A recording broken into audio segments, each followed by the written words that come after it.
పెద్దపల్లి జిల్లాలోని అతిపెద్ద శైవ క్షేత్రమైన బోదెల శ్రీ భ్రమరామ మల్లికార్జున స్వామి ఆలయంలో ఘనంగా శివరాత్రి బ్రహ్మోత్సవాలు జరుగుతున్నాయి. బ్రహ్మోత్సవాలకు ఆలయాన్ని సుందరంగా విద్యుత్తు కాంతులతో అలంకరించారు. శ్రీ భ్రమరామ మల్లికార్జున స్వామి కళ్యాణోత్సవాన్ని వేద పండితుల మంత్రోచ్చరణల మధ్య అంగరంగ వైభవంగా కళ్యాణ మహోత్సవాన్ని నిర్వహించారు. బ్రహ్మోత్సవాల సందర్భంగా ఆలయంలో ప్రత్యేక పూజలు నిర్వహించారు. స్వామివారి కళ్యాణానికి పెద్దపల్లి ఎమ్మెల్యే దాసరి మనోహర్ రెడ్డి పట్టు వస్త్రాలు, తలంబ్రాలు సమర్పించారు. వేద పండితుల మంత్రోచ్చరణల మధ్య భక్తుల శివనామస్మరణతో కనుల పండుగగా కళ్యాణ మహోత్సవం నిర్వహించారు. కళ్యాణ మహోత్సవం తిలకించడానికి రాష్ట్రం నలుమూల నుంచి ప్రజలు, భక్తులు భారీగా తరలి వచ్చారు.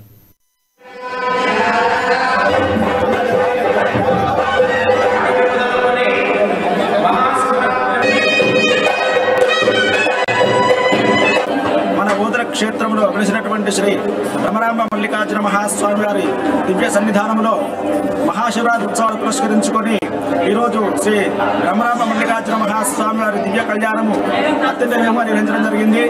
ఈ కళ్యాణోత్సవంలో మన ఎమ్మెల్యే గారు, ప్రజాప్రతినిధులు మరియు ధర్మకర్తల మండలి చైర్మన్ గారు మరియు మా యువ గారు, సిబ్బంది అందరూ కూడా తమంతు సాయంగా సహకరించి ఈ కళ్యాణోత్సవాన్ని అత్యంత వేగంగా నిర్వహించారు. ఈ కళ్యాణోత్సవంలో భక్తులందరూ కూడా అతిథులు పాల్గొని శ్రీ స్వామిని సేవించి ధరించారు.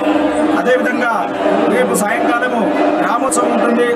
భక్తులందరూ కూడా ఈ గ్రామోత్సవంలో పాల్గొని శ్రీ స్వామి కృపకు పాత్రలు కాగలరు.